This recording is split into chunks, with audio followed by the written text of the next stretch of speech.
From now on, you will take care of my mom and sister with me. If you don't like it, let's break up, Phil suddenly declared. Why do I have to leave the house?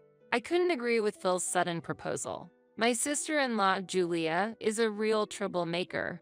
Living with her would be unbearable for me. I tried to prevent this move and plan, but Phil wouldn't listen, and eventually, he threatened me with divorce. But I wasn't prepared to give up so easily. I intended to find his weakness and turn the situation around. If he thought he could keep his secrets from me, he was gravely mistaken. I am Mandy Reynolds, a working housewife in her second year of marriage, age 38. We currently don't have children, but I wish we had. After graduating from vocational school, I worked full-time at a general hospital but reduced my hours for fertility treatments. Now, I work only in the mornings at a local clinic, worrying about fertility treatments and my husband, Phil, in my personal life. I was attracted to Phil's skills and character as an insurance salesman, which eventually led to us getting married. We both shared a strong desire to have children soon. It would be wonderful to have a house filled with children's laughter. I've always wanted children, but I had to consider my age. Why are you so down? It will eventually be possible. Phil seemed to think children would come without effort, but it wasn't that simple. After 2 years, there was still no sign of pregnancy. I tried discussing fertility treatments with Phil, but his response was unexpected. Do we really need to go to the hospital? Celebrities over 40 give birth normally. Why not leave it to nature? I want to do everything possible. You said you wanted children too, right? It's not like we're sick, right? And it costs money, doesn't it? We'll be able to find out whether it's due to an illness or not. If you're worried about the money, I'll pay for it, okay? Is that all right? Phil wasn't fully convinced, but reluctantly agreed to my proposal to pay for the medical expenses myself. Thankfully, I received some support from my parents, which was a relief. However, the situation was tougher than expected, and attending regular appointments while working full-time was challenging. The doctor says I need to come in every 3 days. It's a bit tough with work, but you've been doing great, and you can afford the consultation fees with your income and help from your parents, right? It should be fine. Phil seemed okay as long as it wasn't a financial burden on him, but I was somewhat dissatisfied with his attitude. However, I believed that everything would change for the better once we had a child and encouraged myself. On a weekday when Phil was at work and I was off from my part-time job, I had some rare alone time. I suddenly received a call from an unknown number. It was from Julia, my sister-in-law. I was curious about why she changed her number. Did you change your number? I was surprised to get a call from an unknown number. A lot has happened. By the way, can I stop by? Is Phil at work? Phil isn't here today as it's a weekday, but I'm off. What time will you arrive? However, Julia started talking without paying attention to my question. Mandy, I have a lot to talk about. Let's have a thorough girls' talk. I only asked her about her arrival time, but I didn't get a specific answer. In the end, Julia arrived just as I had finished a few bites of my lunch. So, I hurriedly put away the rest of the lunch in the fridge, muttering to myself, "Welcome. If you had told me your arrival time, I would have prepared lunch for you. I haven't had lunch yet. I'm starving. Is that so? Shall I make something for you?" At that moment, Julia glanced at the kitchen shelf and waved her hand. What she was looking at was a pound cake from a department store, a gift we had received. A limited edition item that I was looking forward to keeping as a special reward for a special day. I don't want to eat a lot because I'll gain weight, but this cake is tempting. Let's just have this for lunch. Where is the knife? While searching the room for a cake knife, I felt a bit uncomfortable with Julia's insistence. I'll cut it. It's okay. It's cluttered with stuff, and I don't want you to look around too much. Don't worry about it. It's not like things will disappear. I'll cut a piece for you too. When Julia took the knife and started dividing the pound cake, I no longer had the energy to object. Julia placed a thick slice of cake in front of herself and a slice so thin it was almost transparent in front of me, then immediately started talking. Listen, recently my boyfriend has been a bit cold. Even when I say I want to meet him, he makes excuses about work or his daughter. Is that so? He has a daughter? I'm a woman too. Isn't it natural to feel lonely? It's only natural to want attention, right? Interrupting the conversation or getting into too much detail can lead to lingering issues, making it incredibly bothersome. In such cases, it's best to keep nodding with a bright smile. This is a social technique I learned through my job as a medical administrator, but I just couldn't turn a deaf ear to Julia's words. He promised he'd get a divorce from his current spouse if we had a child together. Oh, is that so? I felt something was off recently, so I went to the doctor and found out I'm pregnant. I'm so happy just thinking about when to tell him. When's the right moment, I wonder? I almost dropped her mug of coffee. You're pregnant. Wait, but he's married and has a child, and now you're pregnant? He doesn't find his daughter, who resembles his wife, appealing. He wants to live with me and a lovely child who will resemble me. I can't believe this. Then Julia puffed up her face and continued, I need to have a discussion with his current wife, and to do that it's important that I'm a kind woman with a generous heart, right? I was momentarily at a loss for words at Julia's reckless behavior and comments that could hurt a family. Please, just go home. Why? It's getting dark outside and he'll be coming to pick me up. Oh, I'm interested in that department store coffee in the cabinet. Please go. I just want some quiet time. Coming in like some kind of storm, and hearing about her affair and pregnancy was overwhelming. Why is my sister-in-law, who casually engages in affairs, blessed with a child, while I, who longs for one, visits hospitals and takes medication for it isn't? I didn't want to think that someone in my family could act so callously. Confusion clouded my mind, unable to grasp the situation. About a week after Julia's sudden visit and shocking revelation, Phil came home unusually early from work. Oh, home on time today? It's rare since you often come back late. As I spoke, Phil roughly set down his bag and approached me. I heard from Julia. You said some terrible things to her? What terrible things? She did come over, but I didn't say anything terrible. While responding, I realized he might be referring to the affair and pregnancy, but it was too late. Julia called me crying the night before last. As her brother, I can't just watch her cry. But isn't it unreasonable to say nothing when someone is engaging in morally wrong actions? What are you saying? Are you saying my sister did something immoral? Say it clearly. Affairs and pregnancies were delicate issues, not something easily discussed with a husband, and such matters should be conveyed by the parties involved. One should not intervene rashly. Phil continued his one-sided accusations while I remained silent. Probably just hormonal and taking it out on others, right? You always get emotional so quickly. I wanted to retort, who is being emotional here? But in this situation, Phil wouldn't listen to anything. Caught up in playing the heroic role of protecting his troubled sister, I feel sorry for Julia. Make sure you apologize to her. I couldn't fathom why I should apologize. However, not wanting to exacerbate the issue, I reluctantly apologized. I did apologize later, but the mood was sour and we couldn't have a proper conversation. The next day, as if nothing had happened, phone calls and messages started coming in again. The frequency of her messaging increased, becoming somewhat burdensome. It was difficult to reply during work, but ignoring her would result in complaints to Phil, adding to the hassle. Reluctantly, I responded briefly and engaged in the conversation, but I wanted to avoid her bragging about affairs regardless of the time of day or night. Despite trying to discuss Julia's matters with Phil several times, it was to no avail. You are essentially a housewife now, so you should be able to handle conversations with Julia. Or are you maybe jealous that she got pregnant first? Not at all. I'm busy too. Receiving messages that require immediate responses at night leads to sleep deprivation. Sleep deprivation? Julia is happy she can talk to you. She didn't expect to find someone so easy to talk to. Just listen to her for a bit.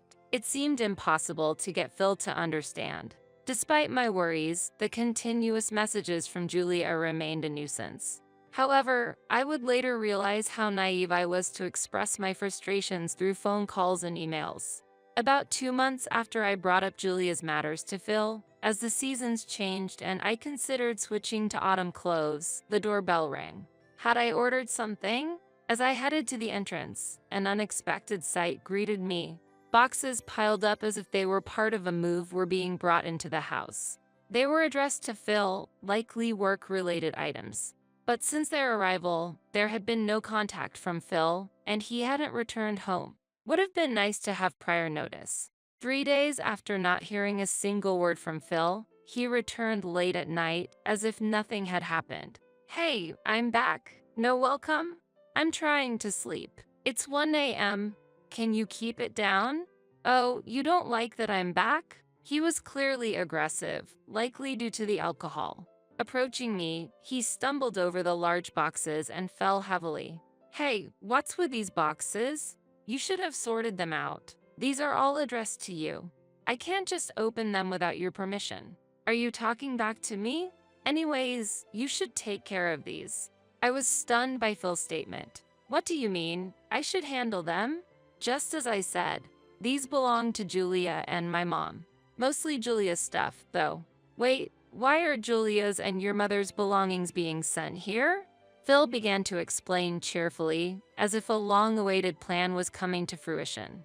"It's all for my dear sister. She's currently renting and her lease is up for renewal. With talks of moving in with her boyfriend or getting married soon, I need to take care of her a bit. I wasn't aware of such plans. I'm about to be promoted to assistant manager, so my salary will increase. It's all good." Having had little contact with Phil's family since our marriage 2 years ago, this new development was bewildering. "You said you weren't getting along with your parents and were estranged, right?" "Yeah, family felt bothersome for a while. But now, with the promotion and pay raise, it's the perfect opportunity to give back to my parents and sister. Are you really okay with suddenly living together?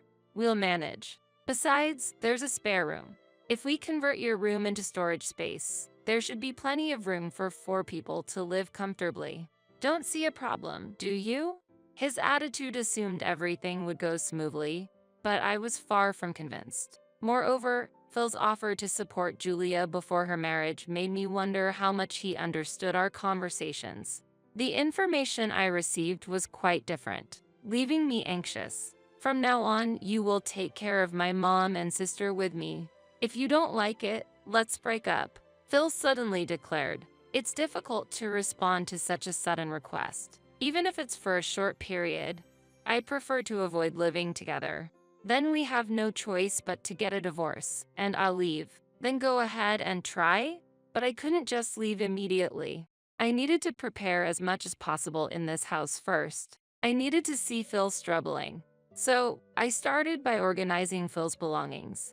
I've always doubted his sincerity. Sometimes he came home late at night smelling of woman's perfume, and suspicious cards were frequently found in his pockets. He seemed like a fool if he believed I hadn't noticed with such clear evidence.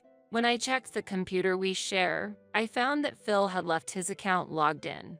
I was able to go through his emails, and eventually, I was able to confirm his affair. Sugary sweet messages were lined up. The sender was a woman's name. Further investigation revealed newsletters and reservation confirmations from a hotel. It appeared he had visited every Wednesday and Friday. He always said he would be late due to drinking parties with juniors on Wednesdays and with bosses or clients on Fridays. But now I knew the real reason behind it. I knew the name of the hotel, so if I followed him, I thought I would be able to get photographic evidence.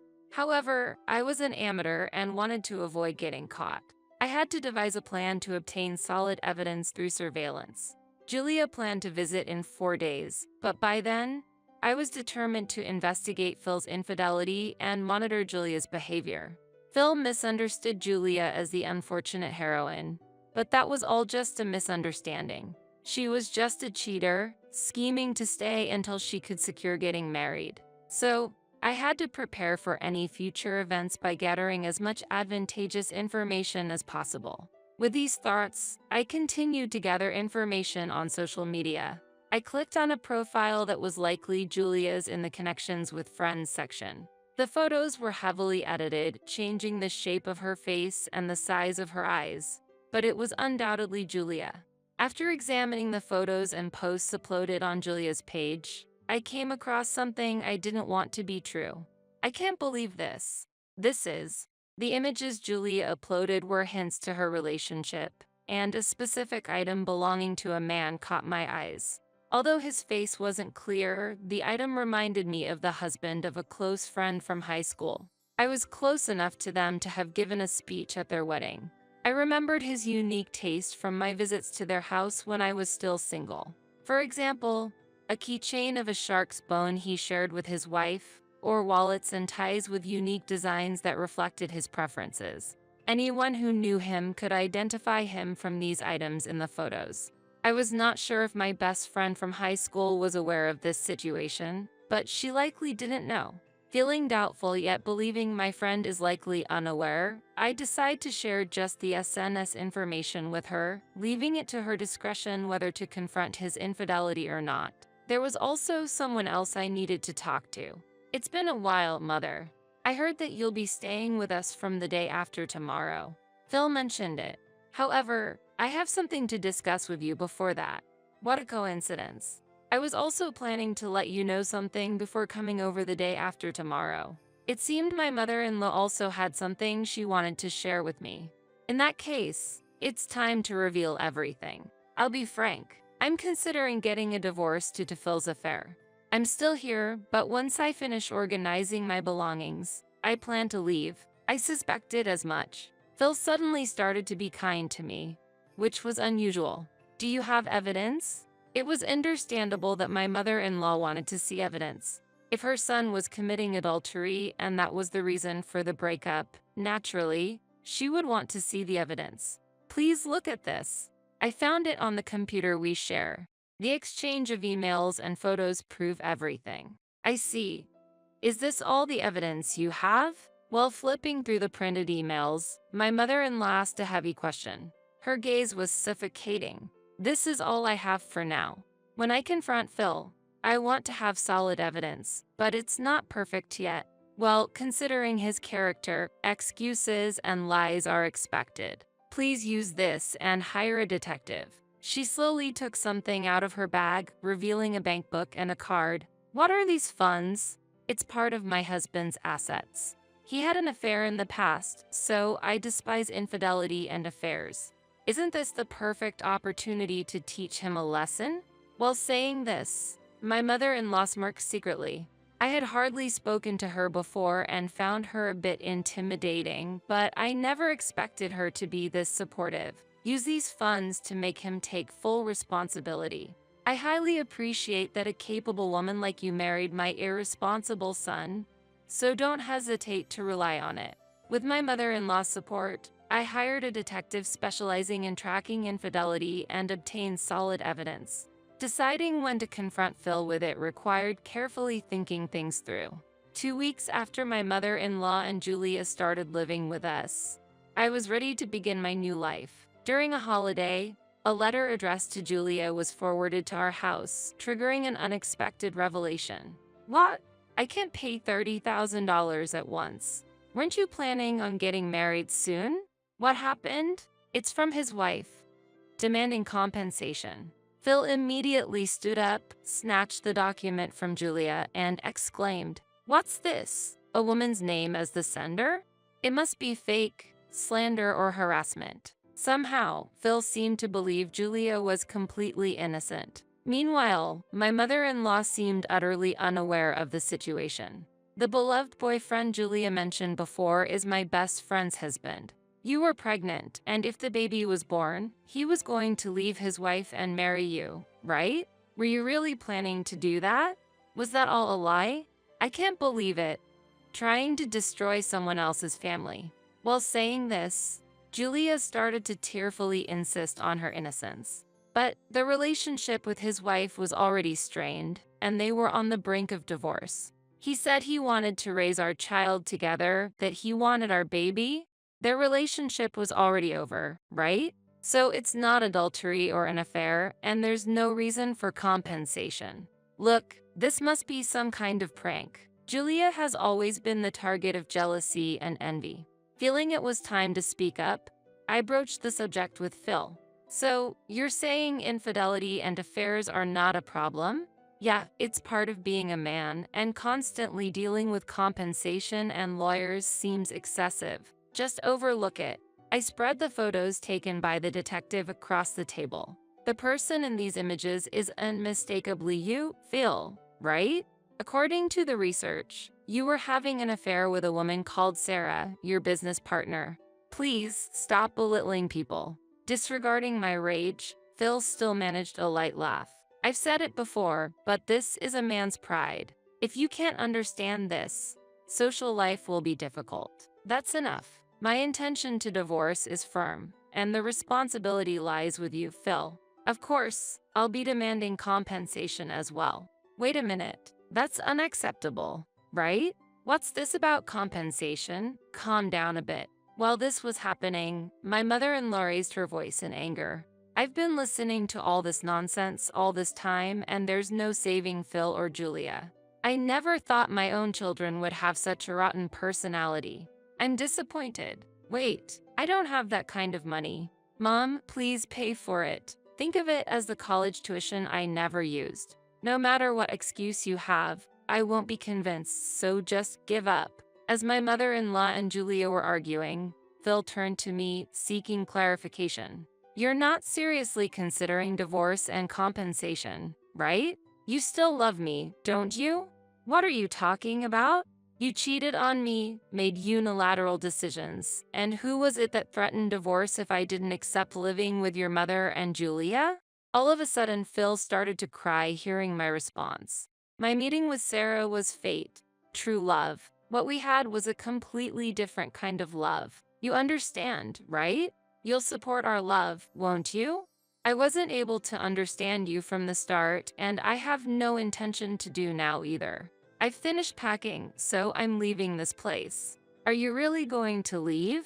What am I supposed to do?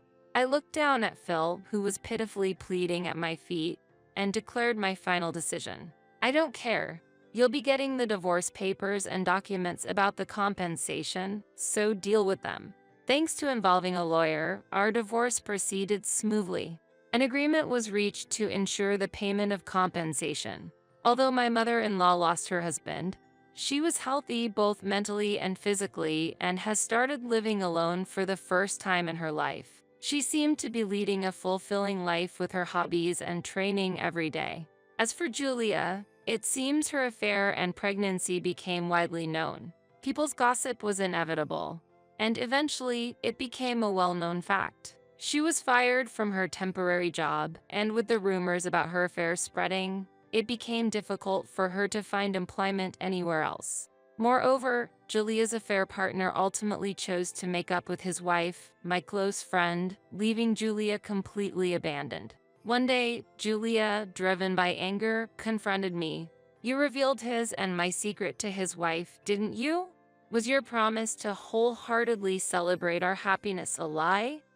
Julia accused me furiously. I responded calmly. I never uttered a word about celebrating. Infidelity is unacceptable under any circumstances. Moreover, since she is my close friend, I could not stand by and watch her suffer and fall into misfortune. But your interference was unnecessary. Completely unnecessary. Julia raised her voice. I lost my job, can't find a new one, and even lost the person I loved the most. I blame you for all of this.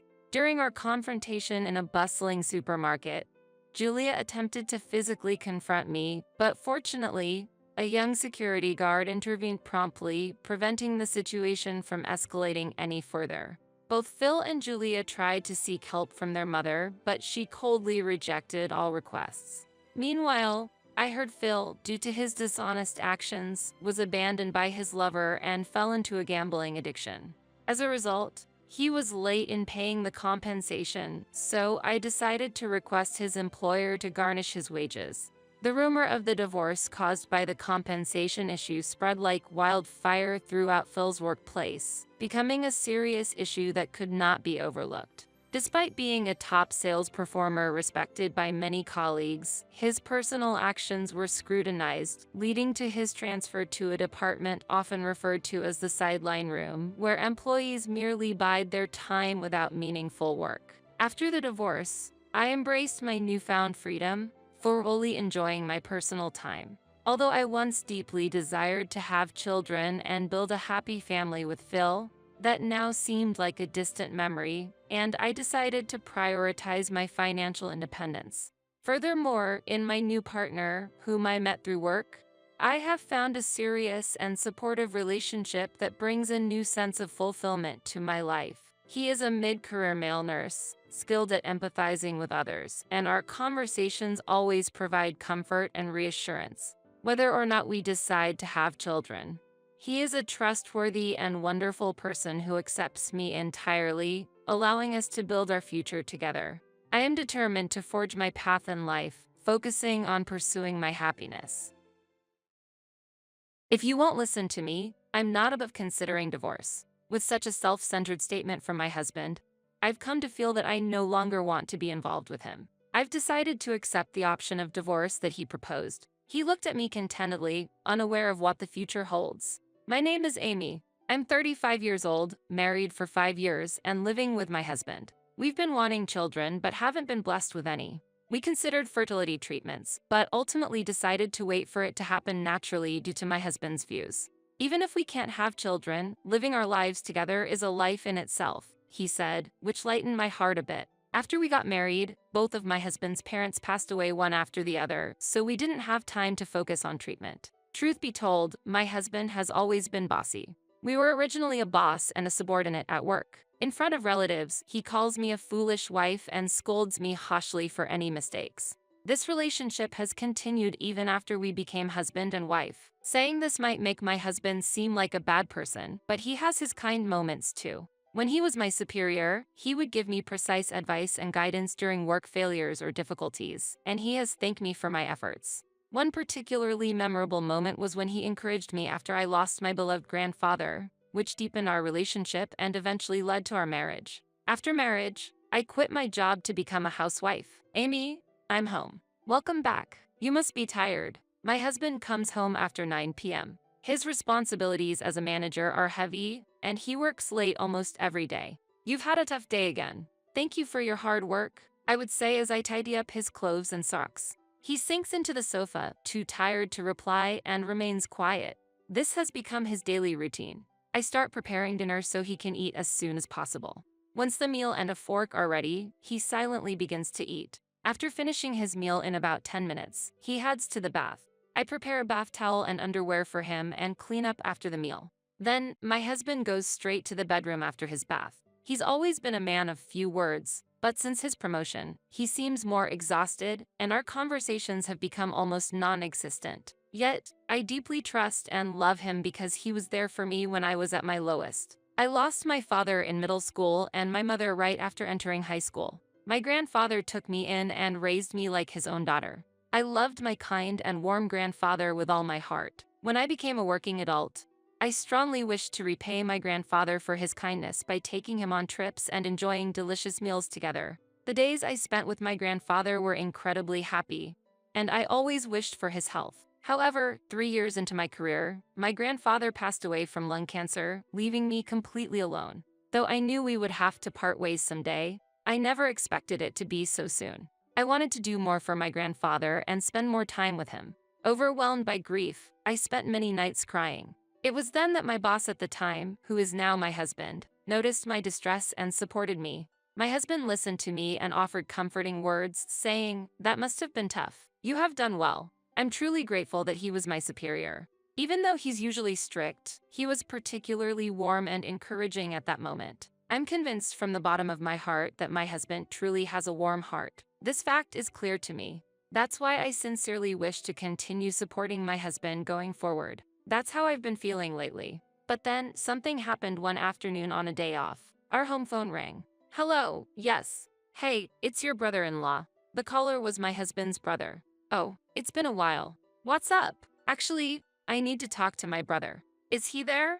Yes, just a moment. I relayed the message to my husband, who was relaxing in the living room. There's a call for you. Hello, hey, how are you? What's up? Unusually, my husband started smiling as soon as he began talking to his brother. He always shows special affection towards his brother, who is 15 years younger than him, got married to a beautiful woman 2 years ago and seems to be living a happy life. But what could have happened? Really? Is that so? Are you okay? My husband's tone suddenly became serious. I was curious about what was going on. Understood. If you're ever in trouble, don't hesitate to say something. You know, I'm your brother. With that, my husband ended the call. What happened? Is everything okay? It seems like my brother lost his job. What? He was fired. I was shocked. I hadn't expected this. Yes, I heard the company's situation wasn't great, but to be fired. My husband sat down, disappointed. I couldn't hide my own shock. My brother-in-law is very different from my husband. He's gentle and calm, always humble. He treats me like his real sister, and even when my husband belittles me in front of relatives, he'd say, "Brother, don't say things like that. It will make Amy sad," and apologize to me for my husband's rudeness. His wife is also wonderful, and I have a very positive impression of them as a couple. That he was fired. I wondered how we could possibly support my brother-in-law and his wife. I was filled with a desire to help and support them. Hey, is there anything I can do? Then, my husband looked at me coldly. What can you do? Well, I was thinking if there's anything we can do to help cheer up your brother a bit. My husband sighed deeply at my suggestion. You're really useless, aren't you?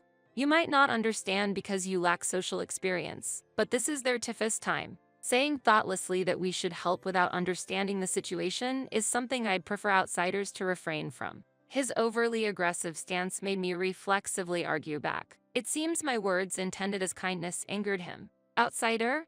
Aren't I part of the family too? I retorted to my husband. Family? You are my wife, but you have no relation to my brother. Irrelevant. An outsider. His words pierced my heart deeply. It was the first time my husband had been so aggressive. The fact that his brother had lost his job must have been a huge shock to him. However, I thought there was no need for him to speak like that. Just don't do anything unnecessary, he said before leaving the house. After that, my husband became even stricter towards me. What is this? You should learn from my brother's wife. What have you been doing at home today? Well, at home, my brother's wife manages to keep everything in order and perfectly handles the household chores. I had never seen my husband be so unreasonable before. What on earth happened? Can you just calm down a bit? What has gotten into you? I finally voiced my opinion to my husband. Quiet. Everything has become a mess because of you. My husband uttered such nonsensical things. It was incomprehensible. Eventually, we stopped having conversations or even exchanging glances, and the distance between us as a couple grew wider. Gradually, I began to doubt our relationship. On one such day, my husband was packing in the morning. Like doing a major cleaning, he sorted necessary from unnecessary items, and garbage bags piled up. I wondered what he was doing. However, our relationship had recently become so strained that I didn't have the energy to speak to him, so I didn't say anything about his actions. Unusually, my husband spoke to me. Hey, what are you doing? Get ready to. What? Ready for what? We're moving. We're giving this house to my brother and his wife. What are you talking about? According to my husband, we were to give our house, where we lived, to his brother and his wife, who were struggling after he lost his job. What? What do you mean? Don't do something so arbitrary. Shut up. Don't defy me. My husband shouted at me. However, I wasn't fazed. Didn't you want to do something for my brother too? That's completely different, isn't it? If we're giving away this house, where are we supposed to live? I asked my husband this question amidst my confusion. He replied nonchalantly, we can think about that later. What's important now is that my brother is facing a severe hardship. He needs the support of his brother right now. My husband was proceeding with things in a very self-centered manner, as if his decision was absolute. However, I knew that my brother-in-law was not the kind of person to kick us out and live in this house boldly. They are not like that. Why would my husband make such a decision? As I harbored this question, my husband said something unexpected to me. If you keep resisting, you're no longer needed in this house. My husband coldly stated. The next day, while I was irritably cleaning my husband's room, I found a completed divorce application. I had never imagined that my husband was trying to end our marriage. I was completely stunned by this unexpected action from my husband. But somewhere in my heart, I came to understand that this situation might be a meaningful turning point for us as a couple. I felt that there was no prospect of our relationship recovering if I stayed with my husband any longer. Therefore, I picked up the divorce application that I had dropped to the floor in shock and silently signed it. My husband would never dream that I would actually file for divorce. Imagining this unexpected turn of events, I somewhat smirked to myself. After signing that night, I finally resolved to confront my husband. "Listen, do you remember that this house isn't your property?" I asked him, and he responded with a puzzled, "Huh? This house is where I lived with my grandfather, and the land was inherited from him, who has passed away. Did you forget that I inherited it?" My words left my husband visibly surprised. "Considering this house is in my name, how do you plan to transfer it to your brother? I'd like to know." I pressed on with my questions. "Well, that..." My husband began to falter. "Did you forget that fact? You started living in my house before we were married because you thought paying rent was a waste. I've been paying the property taxes on this house and land every year. You've never once contributed, have you? And yet, you decide to give it away without consulting me." I challenged him. "No, that's because..." He stumbled over his words. "Enough. Once this application is submitted, the divorce will be official. Then, we'll truly be strangers," I declared calmly, presenting the divorce application in front of him. "Wait, let's talk this over calmly," he said hastily. "Calm down? That's my line. I'm appalled that you'd prepare a divorce application so easily. Your selfishness is astonishing." I unleashed all the grievances I had been holding back. I had once loved my husband wholeheartedly and believed he loved me too. But perhaps that was my misunderstanding. I never expected our marriage could end so easily. "Amy, wait, you're misunderstanding something. Let's talk this through properly." "Talk about what exactly?" "It was you who proposed divorce, wasn't it? I no longer have any love left for you." Declaring so, I carefully placed the divorce application in an envelope. I planned to submit it to the city hall first thing in the morning, using the weekend. My husband collapsed to the floor in dismay. "I never imagined it would come to this," he murmured in a dazed voice. Without any sympathy for him, I firmly stated, "This is my house. Leave quickly. Once the divorce application is submitted, we will be strangers. It's impossible for strangers to live under the same roof." My husband continued to resist until the moment he left the house, but my resolve was firm. He was now a stranger. There was no reason for sympathy. Even as my husband pleaded with tears, my heart was unmoved. Eventually, he left the house as if resigning himself. Our divorce became quickly known at his workplace. He began to receive cold looks, and various rumors sparked by the divorce spread, seemingly making him lose his place at work. Who spread such rumors? I merely answered questions from his colleagues and subordinates, without taking any further actions. Then, one day, half a year after the divorce, on my way back from visiting a real estate agency, I unexpectedly encountered an unwelcome person. It was my former husband, now to be referred to as my ex-husband. It appeared as if he had been waiting for me to come out of the real estate agency. His behavior gave me an eerie feeling. Because he persistently followed me, I couldn't ignore him, and I ultimately chose to speak with him. "Enough already. If you have something to say it quickly." I pressed him for an answer. "Amy, actually, I've been resenting you for a long time." My husband glared at me and suddenly said this. "What?" I was baffled by his sudden statement. As he explained, it turned out that my husband blamed me for his brother's job loss. "How is that my fault?" I asked him. "Ever since we got married, misfortunes have piled up." That's what he said. Indeed, since our marriage, his parents had passed away, and he had also injured himself, among other misfortunes. However, his father had been hospitalized before our marriage, and his mother had always been frail. Moreover, his injury was due to him falling while drunk, breaking his wrist, which was entirely his own fault. Despite this, he seemed to believe I was the cause of his misfortune. Learning that my husband blamed all his bad luck on me left me utterly astounded. "So, you hated me because you thought I was the cause of your misfortune?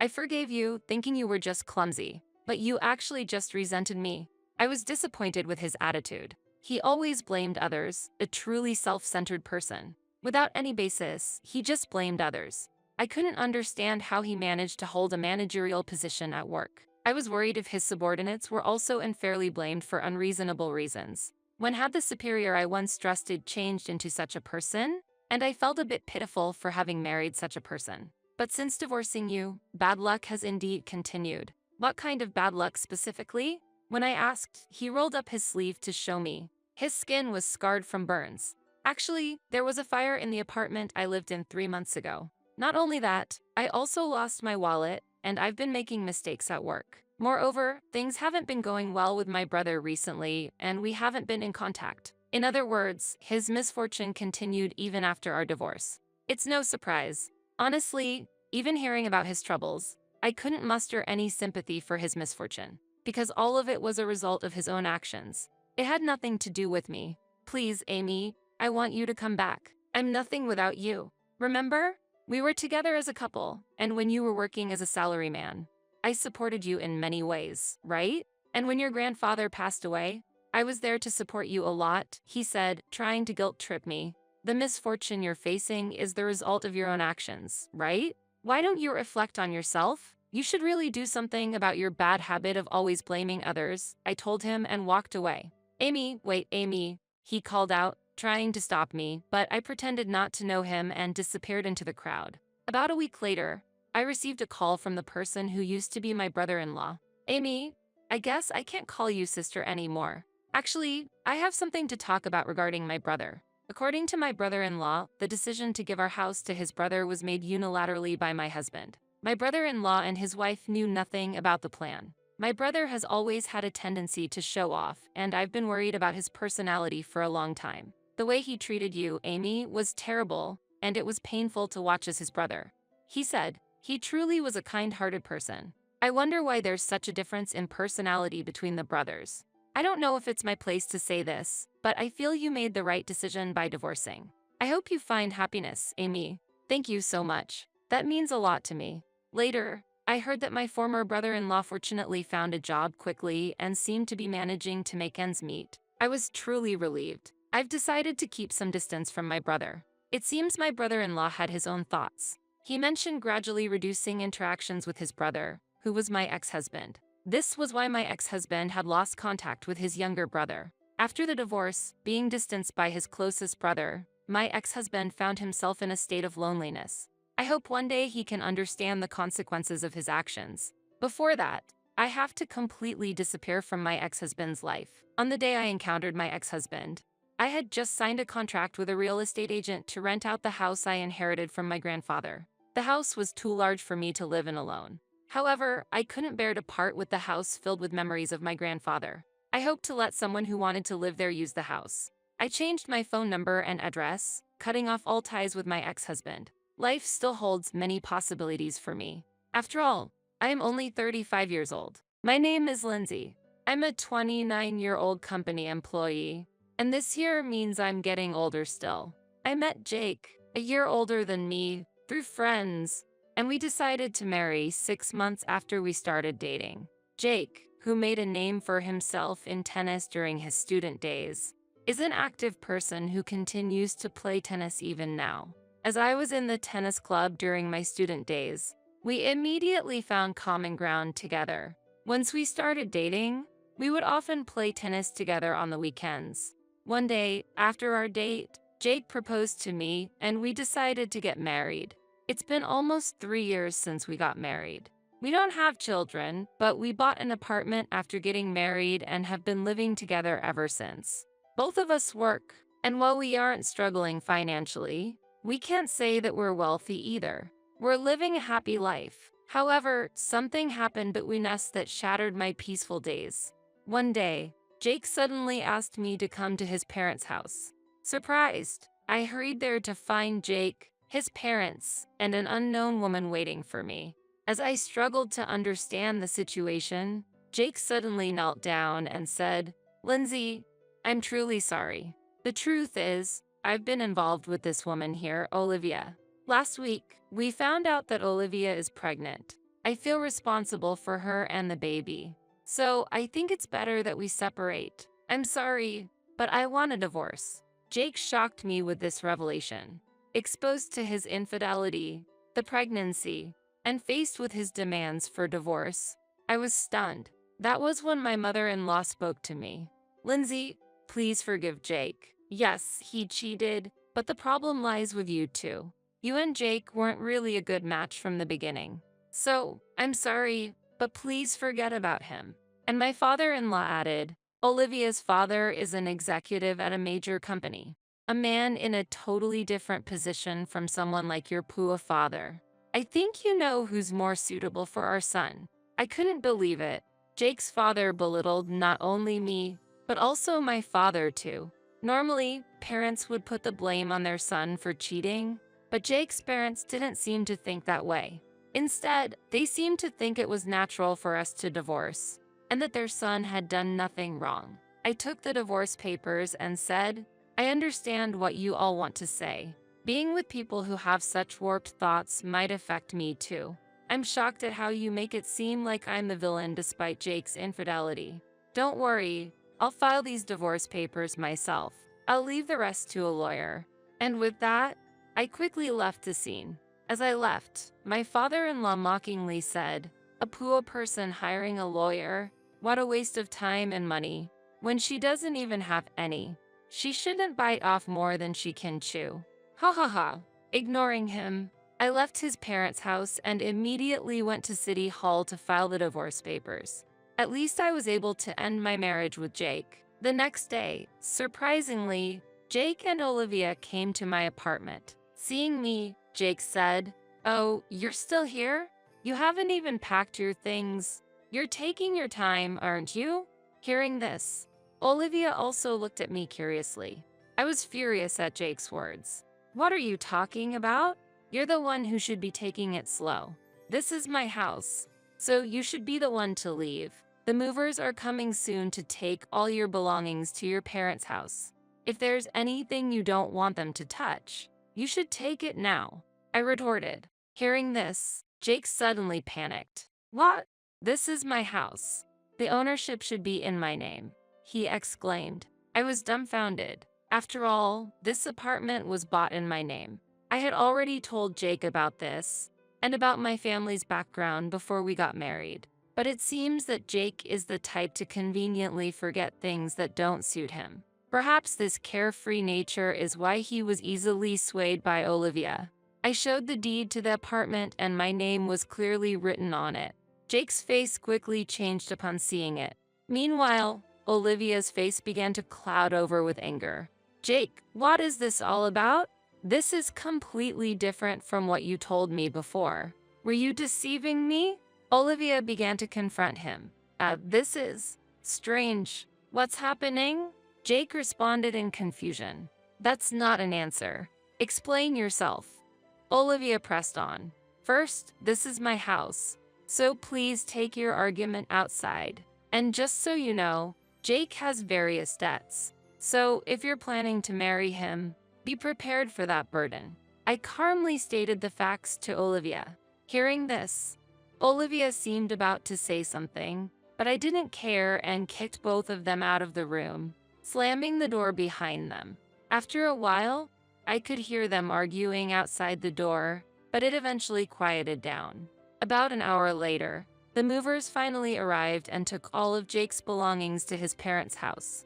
The room was now clean, and I was relaxing in the newly organized space. But it was short-lived. Suddenly, the intercom rang repeatedly. I cautiously opened the door with the chain lock still on, and my mother-in-law was standing there. Hello, is there something you need? Lindsay, why did you keep such an important thing a secret? What are you talking about? I can't believe it, but Jake just told me that this apartment is in your name and that your parents are the owners of that famous restaurant chain. It seemed Jake finally remembered my family's circumstances. What about it? If I had known, I would never have let this divorce happen. A daughter from such a wealthy family, we would love to have you back in our family. Lindsay, please, reconsider and start over with Jake. I was shocked and at a loss for words at her outrageous request. I couldn't possibly agree to what she was asking. You really have a terrible way of thinking about things. Am I not a human being? Are you only interested in money? I'm sorry, but I don't want anything more to do with you. There's nothing more to talk about, so please leave, I said and attempted to close the door. But my mother-in-law, infuriated by my attitude, raised her voice in anger. Don't be so arrogant. I'm giving you my permission to reconcile your differences. Fix things with him right now. I won't leave this spot until you agree to get back together. Open this door immediately. She said this, pounding on the door repeatedly. I decided that I couldn't handle this alone and called the police. They came and took my mother-in-law away. Even as the officers were taking her, she was shouting something loudly, but I no longer cared to listen to her words. There was a reason why my in-laws were unaware of my family's business background. My father, coming from a poor background since childhood, continued to live modestly, even after becoming a company president. He never considered buying branded clothes. He always took great care of his belongings and used them for a long time. Hence, at our wedding, he wore a suit he had bought decades ago. Seeing this, my in-laws assumed that my father was not financially well off and misunderstood his restaurant chain as a small, privately owned business. As a result, they never delved deeper into my father's business. Time went by without them understanding the true circumstances of my family. Days after managing to send my mother-in-law home, Jake tried to persuade me to reconcile our differences. His persistence was incredibly exhausting. It was surprising how insistent he was, despite the fact that he was the one who proposed the divorce. He seems to have a talent for quickly forgetting inconvenient truths. I opened the door, keeping the chain lock on, and Jake, upon seeing me, began to speak with teary eyes. Lindsay, please, let's give it another try. Everything is my fault. I'm truly sorry. I still love you. Let's be together again. He then explained a sudden turn of events. Olivia had apparently approached Jake aiming to get his house, pretending to be pregnant to sway him. However, once she learned about Jake's considerable debts, she gave up and fled, and now Jake was coming to me to seek reconciliation. Huh? What are you saying? I don't know anything about that. How can you say that? After you cheated and brought up divorce, now that she's left you, you want to get back together? There's no limit to your audacity. I have no intention of getting back together with you. Don't ever come here again. I refused Jake right there and then. Surprisingly, he quietly left. However, this was not to be their last attempt. Days later, Jake's entire family unexpectedly showed up at my workplace. They were shouting, "Bring out Lindsay. Get that woman out here. We know she's here," causing chaos in the office and leading to the security guards being called. I stood there, dumbfounded by the situation. But they wouldn't have things their way any longer. I worked at the headquarters of my father's company, and that day, my father was also in the office. All of my colleagues also supported me. "Hey, what are you doing? This is my company. Don't just barge in and make a scene. I know everything you did to demean my daughter. Don't ever come near her again, and never set foot in this company again." My usually calm father shouted furiously at my ex-in-laws. Everyone, including the employees and Jake's family, must have been surprised at the anger of my father, who usually only shows his gentle and calm side. Sorry. We're really sorry. Jake's family desperately apologized. My father's stern words had immediately quieted them down. As they were being escorted out by security, my father shouted in a strong voice, "Don't you ever come here again, and never do something like this again. I won't allow it. You understand?" Hearing this, I couldn't stop myself from crying. I felt a deep sense of gratitude that my father had gotten so angry for my sake. Later, through the company's legal advisor, I decided to seek damages from Jake's family. I sought damages for the divorce due to Jake's infidelity, for his persistent attempts at reconciliation after the divorce, and for the disturbance at my workplace. The total amount was substantial, and I eventually received payment from them. I also made them sign a written agreement promising never to come before me again. Jake's family's state of affairs rapidly declined thereafter. Chased by the money owed to me and Jake's existing debts, they ended up selling their home and moving far away. In town, the story spread that Jake had committed adultery, divorced his wife, and after being abandoned by his mistress, attempted to reconcile.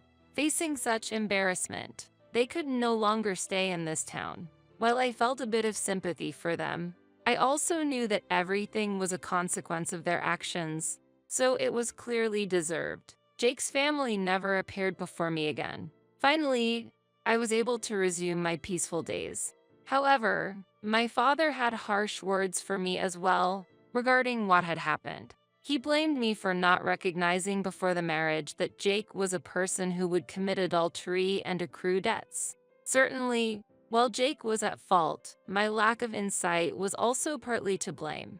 Unable to argue with my father, I felt disappointed and disillusioned with marriage. I felt that I needed to give my heart a break. However, about a year later, I decided to marry my colleague, Matt. Matt was sincere and earnest in his work, trusted by everyone.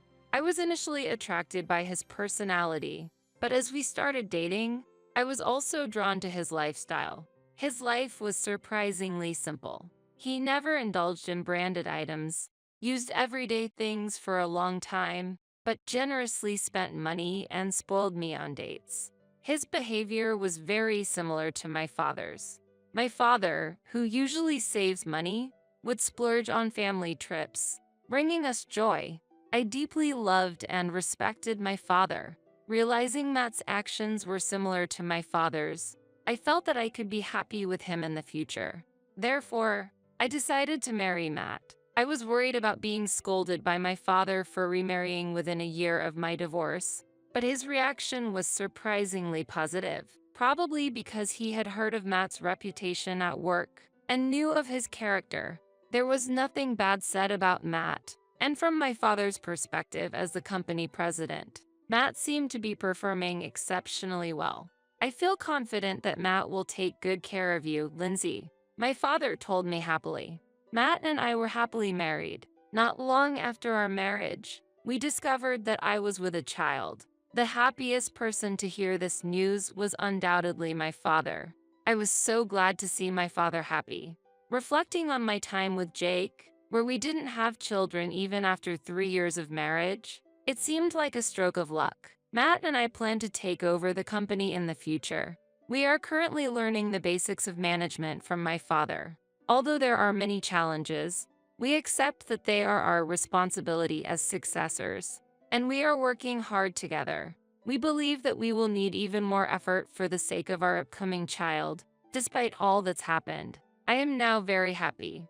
Together with my family, we intend to firmly support this company in the future.